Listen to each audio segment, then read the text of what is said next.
Me llamo Clara. Toda mi vida he vivido por mis hijos. Desde que mi marido falleció de forma prematura, me convertí en el único pilar para ellos. Como madre y padre a la vez, asumí todas las preocupaciones. Nunca me he quejado, ni siquiera he pensado en vivir para mí misma.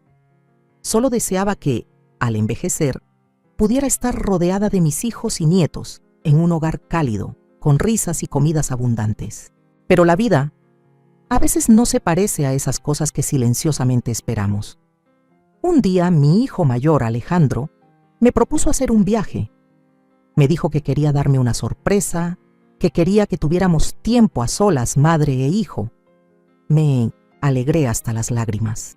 ¿Qué madre no se sentiría feliz al ver que su hijo se acuerda de ella? Preparé todo con la emoción de una niña que va a jugar por primera vez. Pero ese viaje no fue el regalo que imaginé. No mucho después, me di cuenta de que estaba abandonado en medio de un bosque de pinos cubierto de nieve blanca, sin nadie a la vista, sin salida. Mi hijo, la persona que más amé y en la que más confié, se fue sin mirar atrás. Enterré mi dolor en el frío helado, grité en el extraño silencio de la naturaleza, pero no morí. Me levanté, resistí, me salvé, no solo con mi aliento, sino con todo lo que quedaba en el corazón de una madre traicionada. ¿Y sabéis qué? Justo cuando pensé que lo había perdido todo, la vida me abrió otro camino. Ya no soy la que fue abandonada, sino la que sigue viviendo con más vitalidad y el corazón más lleno que nunca. No sé de dónde vienes, ni qué heridas llevas, pero si estás leyendo esto, solo quiero decirte una cosa: podemos fracasar, pero nunca dejemos que otros decidan dónde estaremos estancados para siempre. Gracias por estar aquí, tú, una persona especial entre las innumerables personas que han escuchado mi historia de vida. Mi marido murió joven, cuando mi hijo mayor, Alejandro, tenía solo 8 años. El día que se fue llovía a cántaros. No me permití desmoronarme, porque mis 2 hijos estaban acurrucados detrás de mí, con las manos frías y temblorosas. Recuerdo sostenerlos a ambos, acariciarlos suavemente y susurrarles: «Está bien, mamá está aquí». Desde ese día me convertí en padre y madre. Hice todo para ganar dinero. Lavaba ropa para otras personas, hacía tareas domésticas, cosía, solo para que mis hijos tuvieran comida, ropa y fueran a la escuela. No recuerdo cuántas noches, sin dormir, he pasado ni cuántas comidas me he perdido. Solo recuerdo que, en los últimos días del mes, me quedaba sin comer para darles leche a los más pequeños. En las noches de invierno, los envolvía bien en mantas y me quedaba despierta hasta el amanecer, porque no tenía suficiente leña para calentarlos. Nunca me he jactado de mis méritos, ni he exigido nada a mis hijos. Alejandro es mi mayor orgullo. Era un buen estudiante, obediente y siempre defendía a su madre. Una vez se interpuso entre mí y la vecina cuando ésta me estaba regañando. La madre de tus hijos trabaja duro para mantenerlos. No hable así. Escuché esas palabras y pensé que era comprensivo, que con que yo fuera lo suficientemente tolerante, nunca me abandonaría. Cuando creció, Alejandro solía tomarme de la mano y decirme: «No te preocupes, mamá. Cuando seas mayor te construiré una casa grande. Contrataré a una empleada para que haga las tareas domésticas por ti, y ya no tendrás que esforzarte». Creía esas palabras. Eran el motor que me impulsaba a seguir adelante. Una fe completa y tierna como la forma en que uno abraza un pequeño sueño. Toda mi vida solo he sabido vivir por mis hijos. Cada dolor, cada gota de sudor que he derramado ha sido por eso. Nunca pensé que tendría que contar mi vida como una historia triste, pero quizás todos llegamos a un momento en el que nos damos cuenta de que el amor nunca es suficiente para retener a alguien si esa persona ha decidido marcharse. Pensé que después de que mis hijos crecieran, mi vida sería un poco más fácil. Ya no tendría que pasar noches cosiendo ropa rota, ni días vendiendo verduras bajo la lluvia, ni preocuparme por qué conseguiría hoy para comprar arroz para mañana. Imaginé que la vejez sería una época para vivir con mis hijos y nietos, reunidos entre risas, comidas cálidas y, de vez en cuando, contando viejas historias. No esperaba que la tranquilidad que anhelaba fuera lo primero que se derrumbara cuando Alejandro se casó. Lucía entró en mi casa con una boda radiante. No es que fuera mala. No tenía motivos para no querer a Lucía en los primeros días. Era guapa, inteligente y hablaba con suavidad. Cuando sonreía, esa sonrisa era suficiente para que los demás se sintieran cómodos. La miraba y pensaba, le he enseñado a mi hijo a elegir a una mujer así. Está bien. El día de la boda, Alejandro me tomó de la mano y me susurró, no te preocupes, mamá. Pase lo que pase, tú seguirás siendo la persona más importante de mi vida. Lo creí. Ese fue mi primer error. Después de la boda, seguí viviendo en la pequeña casa que me había dejado mi marido. A decir verdad, no quería molestar a la pareja de recién casados. Pero un día, Alejandro vino, se sentó durante mucho tiempo y luego dijo, esa casa es húmeda y en invierno hace mucho frío. Vente a vivir con nosotros. Nuestra casa es grande, tenemos una habitación para ti, estarás más contenta.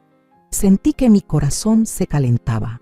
Imaginé que por la noche comeríamos juntos. Yo prepararía algunos platos que le gustan a Alejandro y Lucía me ayudaría a sazonar. Podría jugar con el nieto que siempre he anhelado. Asentí con la cabeza. Cuando me mudé, me llevé algunas prendas de vestir, algunos libros viejos y el marco de fotos familiares. No me llevé mucho.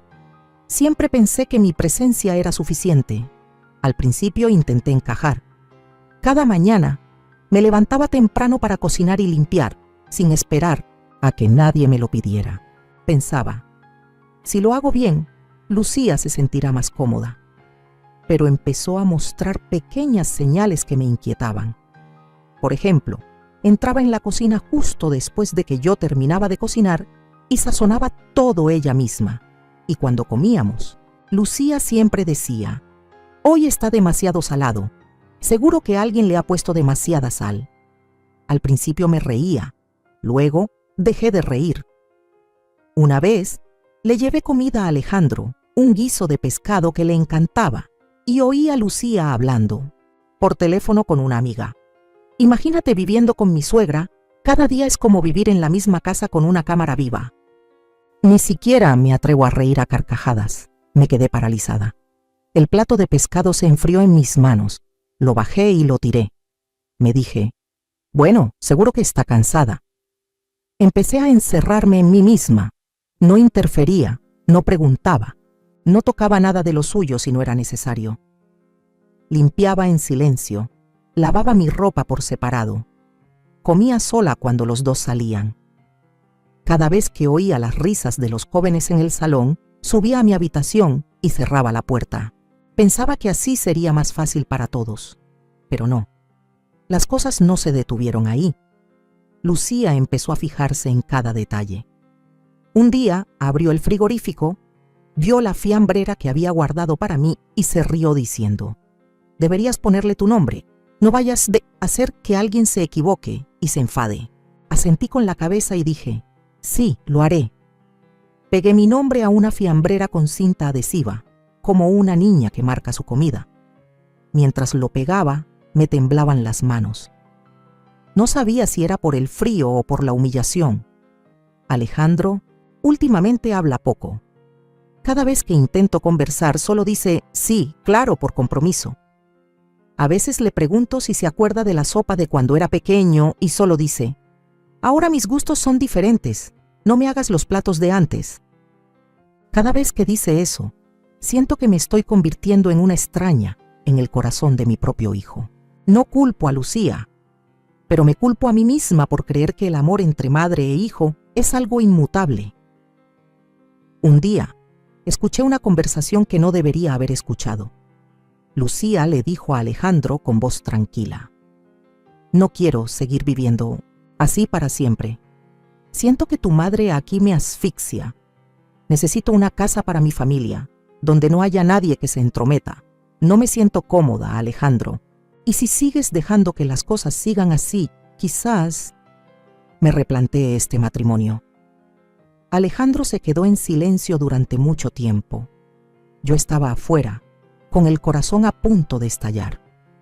Un rato después, dijo muy suavemente: «Entiendo». Esa noche Alejandro entró en mi habitación y me preguntó: «¿Quieres hacer un viaje? Hace poco leí que hay un bosque de pinos con nieve blanca muy bonito. Dijiste una vez que querías ver la nieve de verdad, ¿no? Quiero llevarte». Levanté la vista para mirarlo. Era la primera vez en muchos meses que me invitaba a algún sitio. Me alegré tanto que casi me eché a llorar. Asentí con la cabeza y le dije: «Nunca he visto la nieve de verdad. Contigo a mi lado, seguro que no hace frío». Guardé mis cosas en una bolsa, con una pizca de esperanza en mi corazón. Me dije: «¿Quién sabe? Quizás esta sea una oportunidad para que mi hijo y yo estemos más cerca». No sabía que, en ese mismo instante, estaba entrando en el desenlace de todo aquello en lo que había creído. Salimos una mañana temprano. Había una ligera niebla, el viento no era fuerte, pero el frío cortaba la piel. Alejandro conducía, yo estaba sentada en el asiento del copiloto, guardando silencio durante todo el trayecto. Él no hablaba mucho, solo de vez en cuando se volvía para sonreírme y luego se concentraba de nuevo en el volante. Yo tampoco preguntaba. Mi corazón era como una camisa vieja, remendada tantas veces que ya no se podía distinguir la parte original. El coche giró hacia un camino forestal después de casi 2 horas de conducir por la carretera. A partir de ahí, solo había pinos y nieve. Las filas de árboles permanecían inmóviles, con la nieve blanca cubriendo cada rama como una capa de ceniza fría. Nunca había visto una escena tan escalofriante, no solo por el frío, sino porque era demasiado silenciosa, demasiado vacía, demasiado parecida a la sensación que crecía en mi interior. Alejandro detuvo el coche en un claro, entre 2 laderas cubiertas de nieve. No había casas alrededor, ni vehículos. Estaba un poco desconcertada, así que me volví y le pregunté: ¿Ya hemos llegado? Él asintió con la cabeza y luego salió a abrirme la puerta. «Baja, quiero que admires este lugar, es muy bonito». Bajé, pisando la nieve helada. Mis pies se hundieron ligeramente, oyendo el crujido de la capa de hielo de abajo. El aire frío me mareó un poco, pero aún así intenté sonreír. Miré a mi alrededor y vi una larga hilera de pinos proyectando sus sombras sobre la nieve. El viento soplaba suavemente, haciendo que algunas ramas se movieran, dejando caer copos de nieve solitarios. Dije en voz baja: «Es muy bonito, pero ¿por qué está tan vacío? ¿No vamos a entrar en la zona turística?» No hubo respuesta. Me di la vuelta. El coche ya estaba girado, y en ese instante vi a Alejandro, el hijo que había amado toda mi vida, sentado al volante, con la mirada esquiva. Le llamé: «Alejandro». Pensé que solo estaba girando el coche, pero entonces aceleró. El coche avanzó lentamente, pasando por el viejo camino, levantando una bruma de nieve. Corrí tras él inconscientemente. Mis pies resbalaron en la nieve, hacía frío, dolía, temblaba. «Alejandro, ¿qué haces? ¡Para! ¡No hagas eso!», grité, con la voz ronca por el frío y el pánico. El coche no se detuvo. Cada vez estaba más lejos, hasta que desapareció tras los árboles, dejándome sola, plantada en medio del bosque nevado. Me quedé paralizada durante mucho tiempo. Mis oídos zumbaron, ya no oía el viento, ya no sentía nada bajo mis pies. Solo quedaba un enorme vacío dentro de mi pecho. Temblé. No por el frío, sino porque no podía creerlo.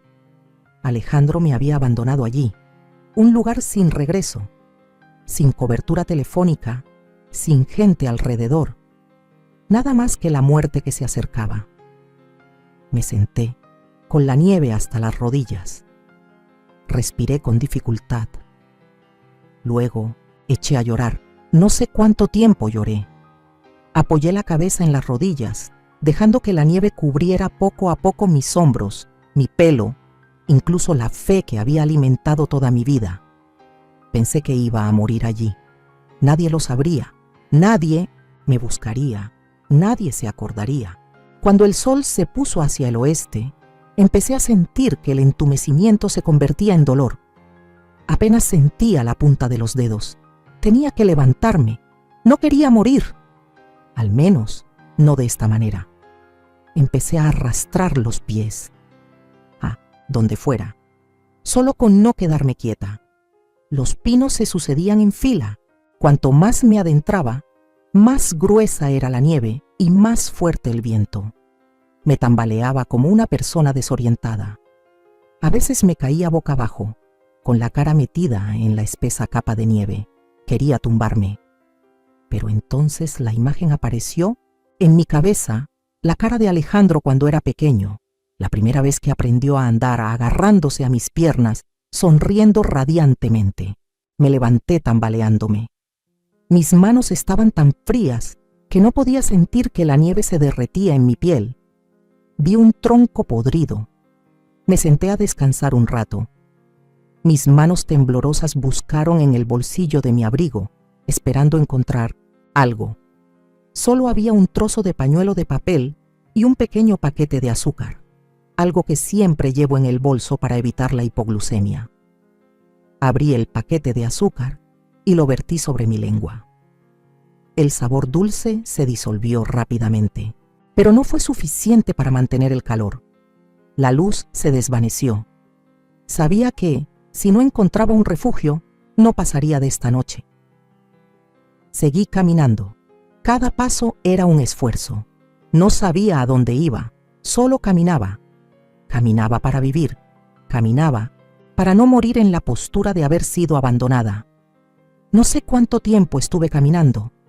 El sol se había puesto. Todo se había vuelto de un color azul grisáceo y frío. Justo cuando pensaba que me iba a derrumbar, vi una luz parpadeante. En la distancia, quizás una tienda de campaña, una cabaña de un guardabosques o solo una ilusión. Llegué arrastrándome. Era una pequeña choza improvisada con madera y lona vieja. No había nadie, pero en el interior había una estufa de hierro oxidada y unos cuantos troncos húmedos en una esquina. Temblaba incontrolablemente mientras intentaba encender un fuego. Mis manos chocaban una contra otra constantemente. No sabía nada sobre supervivencia, pero en ese momento solo sabía una cosa: tenía que vivir. El fuego ardió débilmente. Me senté muy cerca de él y me quité los zapatos. Mis pies estaban entumecidos, casi amoratados. Me llevé las manos al pecho y me abracé a mí misma. Y entonces, en ese silencio, susurré: ¿de verdad que me has abandonado? Ya no lloraba. Por primera vez en mi vida, mis lágrimas se habían secado. Ya no quedaba nada que derramar. Solo me quedaba yo, una madre, una mujer, un ser vivo que intentaba mantener el último aliento en medio del bosque nevado. No sé cuánto tiempo me quedé dormida en aquella choza. Cuando me desperté, el fuego se había apagado y el espacio circundante estaba a oscuras. Ya no sentía mis manos ni mis pies. Mi cuerpo estaba tan rígido como un tronco, mi mente confusa. El viento seguía aullando afuera, azotando la lona del techo, haciendo que los trozos de lona chocaran entre sí, produciendo crujidos helados. Intenté moverme. Un leve gemido salió de mi boca. Me dolía el pecho. Mi garganta estaba seca como el papel, pero seguía respirando. Eso significaba que todavía tenía una oportunidad. Me arrastré hasta la puerta y abrí suavemente un trozo de lona para tomar aire. Estaba amaneciendo. Una luz tenue cubría la nieve con una triste capa de plata. Vi una vieja huella de neumático, borrosa y fría como una herida en mi corazón. No sé por qué, ya no tenía miedo. Solo me sentía vacía. Unas horas más tarde, oí un ruido de motor. Al principio pensé que era una alucinación, pero el sonido se hizo más claro. El sonido de un motor de coche ronroneando de forma constante, acercándose. Me levanté sobresaltada. Salí de la choza tambaleándome. La nieve me llegaba hasta los tobillos. Levanté la mano, agitándola torpemente, gritando con la voz ronca. ¡Ayuda! ¿Hay alguien ahí? ¡Estoy aquí! El ruido del motor se detuvo. Vi una vieja camioneta que se acercaba lentamente en medio del bosque. La puerta se abrió de golpe y un hombre de mediana edad salió corriendo hacia mí. Detrás de él estaba una mujer menuda con un pañuelo rojo. Me derrumbé antes de que pudiera decir nada. Cuando volví a despertar, me vi tendida en una cama de madera. Una cálida luz dorada se filtraba a través de una pequeña ventana y oí el crepitar de la leña en algún lugar. El espacio era extraño pero familiar, como un cruce de sueños y realidad. Me volví y vi a la mujer poniendo un paño caliente en mi frente. Me sonrió con voz suave. «Ya está despierta. Gracias. Adiós». Me removí, intentando sentarme, pero no tenía fuerzas. Todo mi cuerpo me dolía. Me hormigueaba como si me estuvieran pinchando con agujas. La mujer continuó. «Tenía una hipotermia grave. La encontramos cerca de la vieja cabaña de guardia. Si hubiéramos tardado un poco más...». Quería preguntar por qué estaban allí, pero mi garganta solo pudo emitir un débil silbido. El hombre entró en ese momento trayendo una taza de agua caliente y dándomela en la mano. «Soy Ernesto. Esta es mi esposa, Ana. Vivimos a 10 kilómetros de aquí.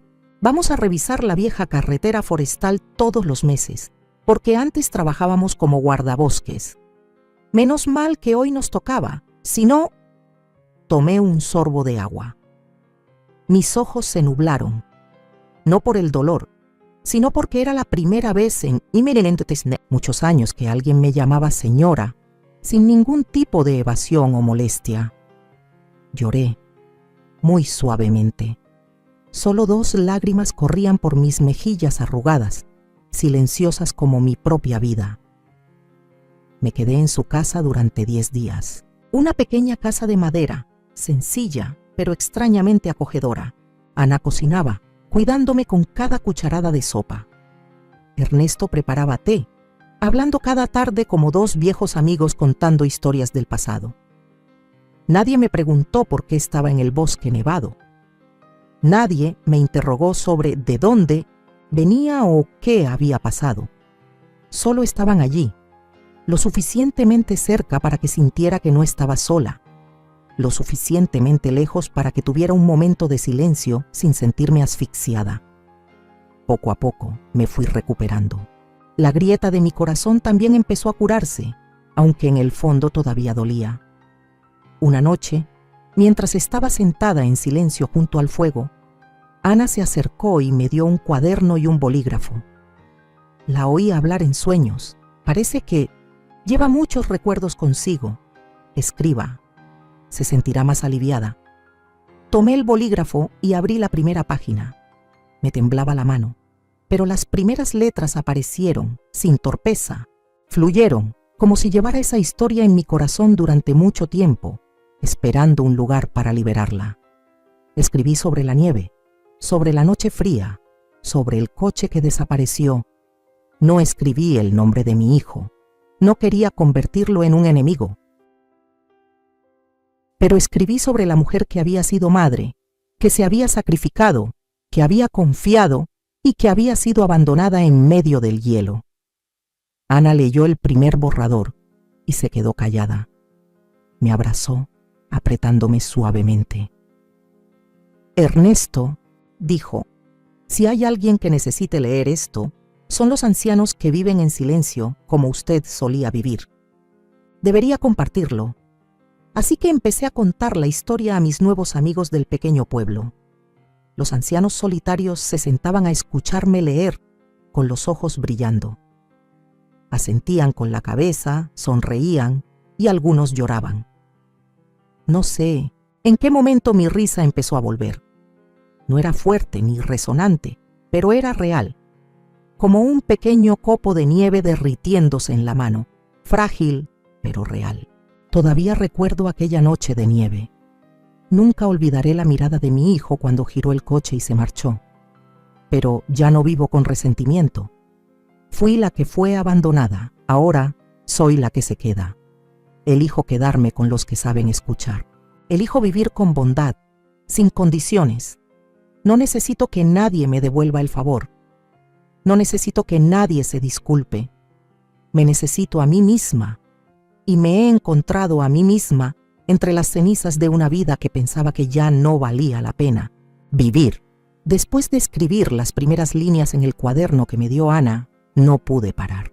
Cada mañana me levantaba incluso antes de que cantara el gallo. Preparaba una pequeña tetera y me sentaba en la esquina de la mesa de madera junto a la ventana. La suave luz de la mañana cubría la página blanca. Mi mano ya no temblaba al sostener el bolígrafo como el primer día. Escribía fragmentos de recuerdos que parecían haberse podrido con el tiempo, pero cuando se ponían de nuevo en palabras, revivían claros y cálidos de una manera extraña. Escribí sobre mi juventud, los días que me quedaba despierta hasta tarde cosiendo la ropa de mis hijos, las tardes que volvía a casa después del mercado, caminando y recitando la lección con mi hijo menor. Escribí sobre la primera vez que Alejandro subió al escenario para recibir un premio y buscó mis ojos entre la multitud. Escribí sobre las comidas en las que mis 3 hijos se sentaban juntos, dándose trozos de pescado guisado. Ya no escribía con resentimiento, solo las cosas que fueron hermosas, que fueron reales. Ana leía esas páginas cada noche. A menudo cerraba el cuaderno, ponía su mano en su pecho y suspiraba. Parece que está reviviendo toda una vida a través de cada palabra. Un día me propuso que intentara leer para otras personas. En el pueblo hay un centro para personas mayores, donde los ancianos que viven solos se reúnen cada fin de semana para jugar al crucigrama, cantar boleros o simplemente sentarse a escuchar la radio. Ana dijo: «Vaya allí a leer, ellos la entenderán». Al principio dudé, pero entonces, un sábado por la tarde, llevé el cuaderno que ya estaba más de la mitad lleno y me senté en la esquina de la pequeña habitación del centro. Había unos 15 ancianos, algunos con bastón, otros en silla de ruedas, otros con gafas gruesas. Se quedaron en silencio cuando abrí el cuaderno.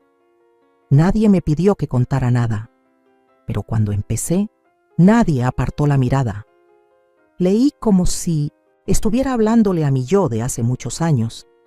Mi voz era lenta, suave, a veces se quebraba. Pero nadie se reía. Nadie me apresuraba.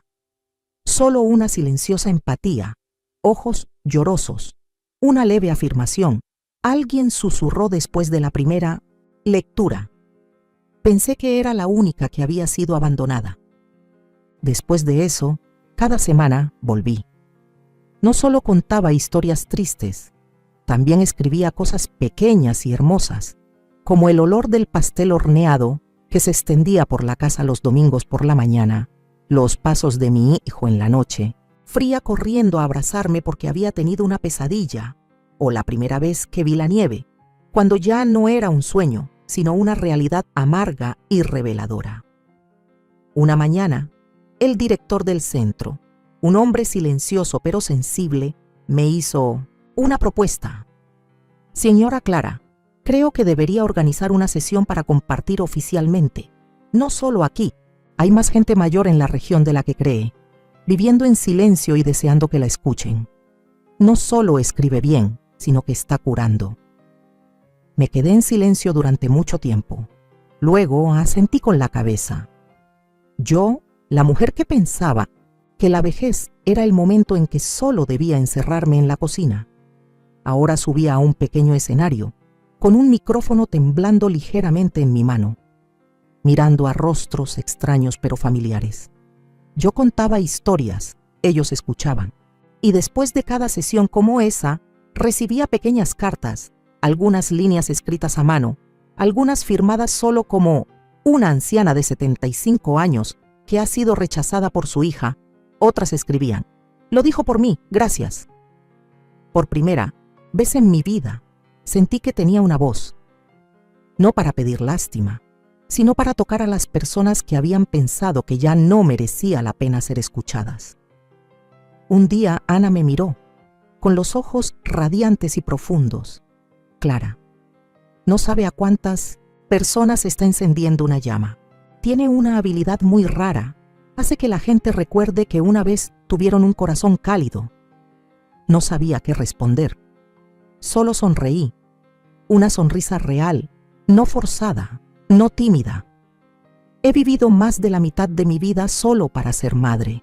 Ahora aprendo a ser Clara, una mujer que sabe amarse a sí misma, que sabe caminar en invierno sin temblar, que sabe levantarse de las caídas que parecían imposibles de superar. Ya no escribo para desahogar mi tristeza. Escribo para guardar las cosas bonitas. Cuento historias para conectar. Vivo no para que mi hijo me recuerde, sino para no olvidarme de mí misma. Esa tarde, el cielo estaba gris. El viento susurraba a través del techo de madera de la pequeña casa de Ana y Ernesto. Estaba sentada doblando las páginas del borrador para preparar la lectura de la próxima semana, cuando oí un coche detenerse fuera, silencioso pero repentino, como un pie que se detiene después de correr demasiado tiempo. No levanté la vista, solo fruncí el ceño ligeramente. Ernesto entró en la cocina, me miró a los ojos por un segundo y luego dijo suavemente: Clara, hay alguien que pregunta por usted afuera. Un hombre. Parece que ha viajado muy lejos para llegar aquí. Dejé los papeles, me levanté. Lo sabía. Sin mirar, sin oír el nombre, sabía quién era. Salí. La puerta de madera se abrió ligeramente. El hombre estaba de espaldas a mí, agarrando con fuerza su vieja gorra, con los hombros temblando ligeramente. Se giró cuando oyó mis pasos, su cara demacrada, sus ojos hundidos y esa mirada familiar que pensé que había guardado hacía mucho tiempo. Era Alejandro, sin teléfono, sin previo aviso. Vino como si todavía fuera el hijo que corría a casa para buscar a su madre cada vez que llovía. Pero esta vez no llovía, solo yo estaba ahí, como un viejo árbol solitario que había pasado la temporada de tormentas. Se quedó paralizado durante mucho tiempo y luego dijo suavemente: Mamá, solo una palabra, pero la oí como el viento que traspasa mi pecho. Mamá, he ido a muchos lugares para buscarte. No he llamado porque sé que quizás no quieras oírme. No dije nada. Solo me quedé en silencio como un lago cubierto de niebla.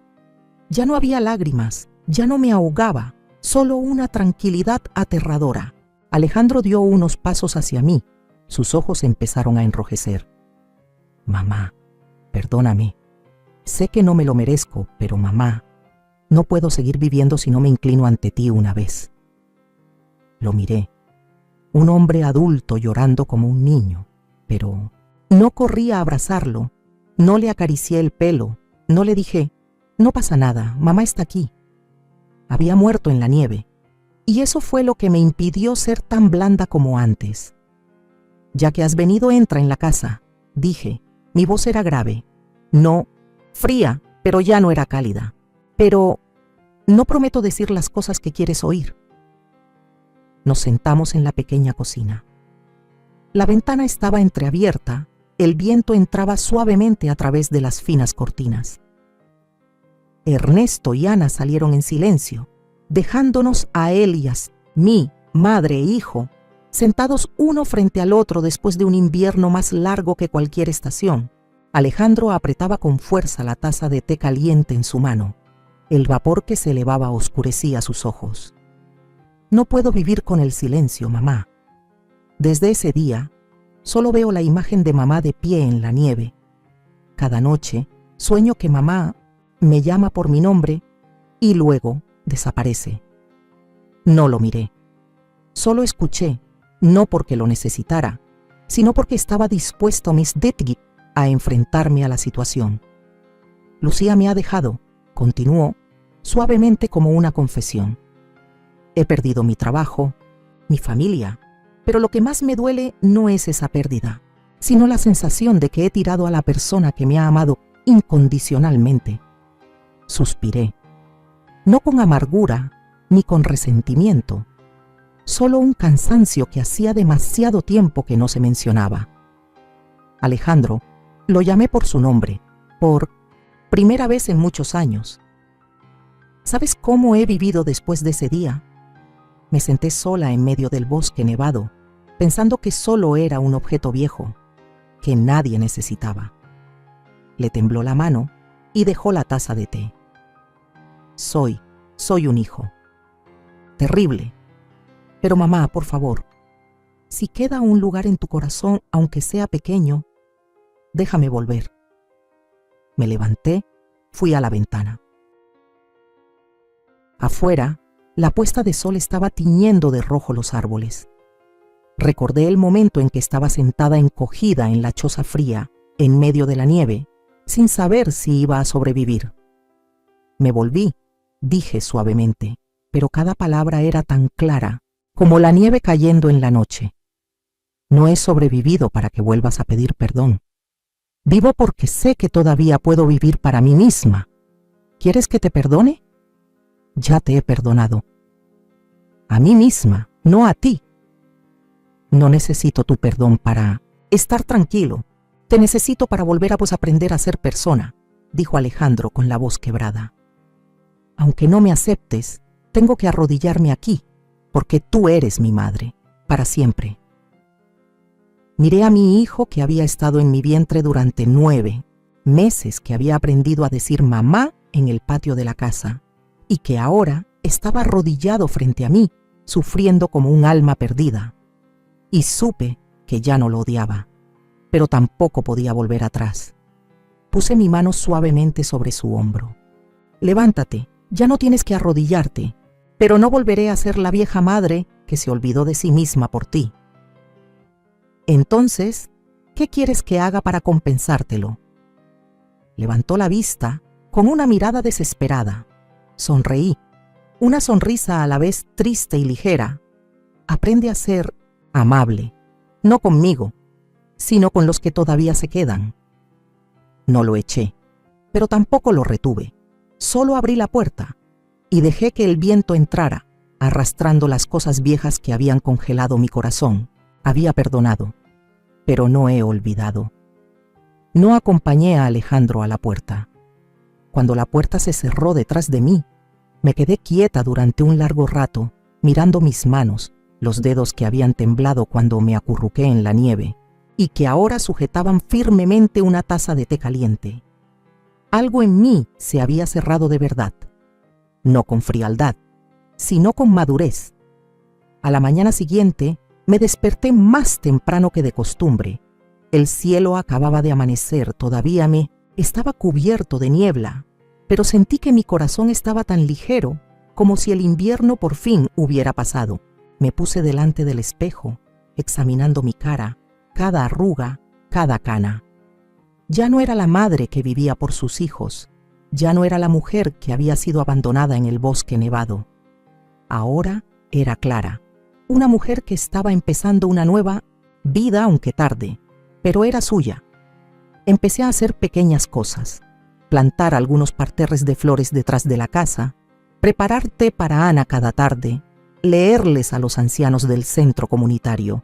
Pero entonces me di cuenta de que había muchas personas mayores como yo, que habían vivido toda su vida por los demás, hasta que ya no tenían a nadie por quien vivir. No sabían cómo vivir para sí mismas. Escribí la historia de mi vida. En un pequeño cuaderno, imprimí algunas copias y se las llevé a todos los ancianos de los centros de ancianos de la zona. Fui a cada lugar, no para ser agradecida, sino para escuchar. Me senté junto a la anciana que había sido llevada al hospital por su hija y que nunca había regresado. La oí decir: sigo sentada en la puerta, esperando a que vuelva el coche, pero quizás ya no me necesitan. No le dije: todo estará bien. Solo le tomé la mano con fuerza y le susurré: no pasa nada. Ahora nos tenemos la una a la otra. Empecé a participar en pequeños grupos. un grupo de lectura para ancianos, un grupo de escritura de diarios y memorias, un grupo de escucha sin juzgar en la iglesia. En cada lugar al que iba, encontraba una historia parecida a la mía, que había dolido, que había perdido, pero que seguía anhelando a la idea de ver significado en la parte que les quedaba de vida. Compartí cómo escribir para desahogarse, cómo usar los recuerdos para sanar. No le enseñé a nadie a escribir poesía ni literatura. Solo dije, escriban como si estuvieran hablando consigo mismos en el momento más débil. Y curiosamente, cada persona, una por una, empezaron a florecer desde dentro. Hubo un anciano que se había deprimido después de la muerte de su esposa, que después de escucharme contar historias durante algunas sesiones, escribió cartas para sí mismo, para el marido solitario de 74 años. Hubo una anciana que había pensado en terminar con su vida y que ahora sonreía al recordar sus escritos y decía, todavía valgo algo. Un día una joven, voluntaria del centro, me abrazó con fuerza después de contar una historia. Señora, Clara, espero tener la paz que tiene usted ahora cuando tenga su edad. Me reí, abracé a la chica y le respondí, no hace falta esperar a hacerse mayor, hija. La paz es algo que se puede elegir hoy mismo. Ya no vivía con la esperanza de que Alejandro volviera, pero tampoco lo odiaba. Entendía que las personas pueden cometer grandes errores, pero también tienen derecho a buscar su propia redención, siempre y cuando no dañen a los demás. En cuanto a mí, ahora elijo vivir plenamente para las personas que todavía están a mi lado, para los ojos que han perdido la esperanza, para las manos ancianas que quieren ser tomadas una vez más. Vivo para Clara, la que sobrevivió, la que perdonó, la que empezó de nuevo desde el invierno más frío. Ahora, cada mañana, cuando abro los ojos, ya no me pregunto, ¿se acordará alguien de mí hoy? Sino que me pregunto, ¿qué puedo hacer hoy por mí misma y por alguien como yo? Al final lo he superado, no con una venganza, ni con una represalia de los demás, sino porque seguí adelante, con mis propios pies. Soy Clara, y estoy viviendo una vida tardía, pero más hermosa y plena que nunca. Cada mañana, sigo despertándome al amanecer, preparando una tetera caliente y abriendo la vieja puerta de madera para recibir el sol. El sol aquí no es abrasador, es suave como el aliento del tiempo, cálido, sin prisas. Ya no cuento mi edad en años, cuento los días en los que me siento tranquila, en los que veo una razón para sonreír. Esta casa no es grande, pero nunca me he sentido necesitada. En el jardín hay algunos parterres de flores, algunas hileras de verduras. Dentro hay un escritorio, una estantería vieja, algunos marcos de fotos tomadas con los amigos que conocí en el centro de ancianos. Son la familia que la vida me regaló, cuando mis familiares más cercanos ya no estaban lo suficientemente cerca para tomarme de la mano. Ya no me atormento por lo que he perdido, ni me aferro a lo que ha pasado. He pasado por los inviernos más fríos, he soportado los silencios más dolorosos y al final he comprendido. Perdonar no es hacer un favor. Perdonar es una forma de liberarse de las cadenas del propio pasado. Alejandro todavía me manda cartas de vez en cuando. Cartas que no exigen nada, que no justifican, que no ruegan. Solo cuentan que está intentando vivir de forma diferente, que sabe escuchar, que sabe cuidar, que sabe pedir perdón a las personas a las que ha herido. Las leo y luego las guardo. No respondo, pero sé que, en parte, también se está curando. En cuanto a mí, ya no vivo a la sombra de nadie. Voy a los lugares que quiero, hablo con las personas que aprecio, escribo lo que creo que es útil y a veces simplemente me siento bajo la sombra de un árbol y cierro los ojos, dejando que el viento susurre en mi pelo. Ya has vivido lo suficiente, ahora vive para ti.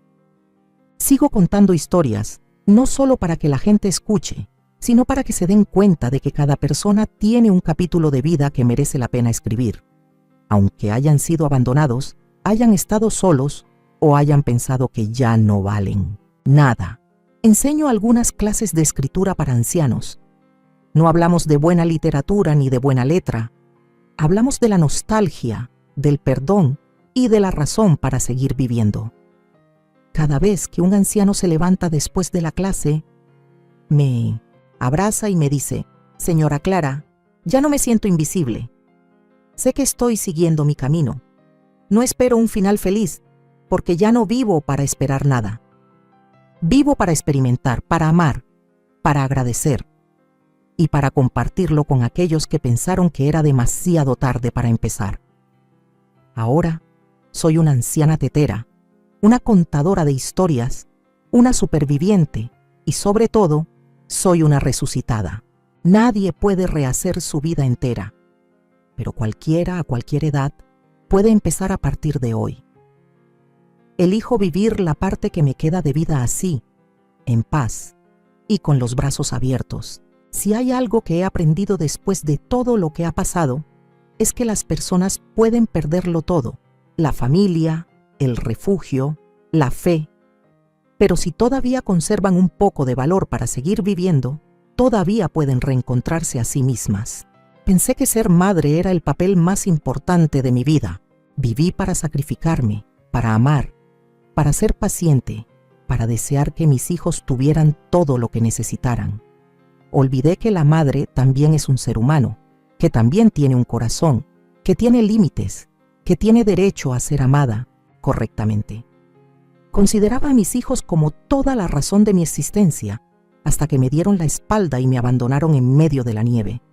Y entonces comprendí: nadie, ni siquiera mi propia sangre, puede definir mi valor excepto yo misma.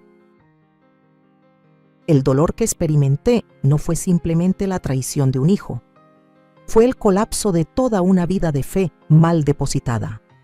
Pero justo en ese momento que parecía el final, en medio del bosque de pinos cubierto de nieve, cuando estaba acurrucada, con el frío atravesando mis huesos, escuché la voz de mi corazón. Dijo muy suavemente: «Vive». Vivo no para esperar a que alguien regrese. Vivo para entender que la mujer anciana, arrugada, que había sido abandonada, todavía podía empezar. De nuevo, aprendí a escribir, a contar, a abrir mi corazón. Entré en la comunidad con las manos vacías, pero llevando un corazón lleno de empatía. Y eso, a su vez, fue lo que me hizo más rica en la parte que me quedaba de vida. Ya no vivo para complacer a nadie más. Vivo para ser amiga de mí misma, para ayudar a otras personas como yo a ver la luz en los lugares más oscuros de sus vidas. He perdonado, pero perdonar no es aceptar, no es olvidar. Perdonar es elegir liberarse de las cadenas del pasado, no dejar que la persona que me hirió siga teniendo el derecho de controlar mi alma ni un día más.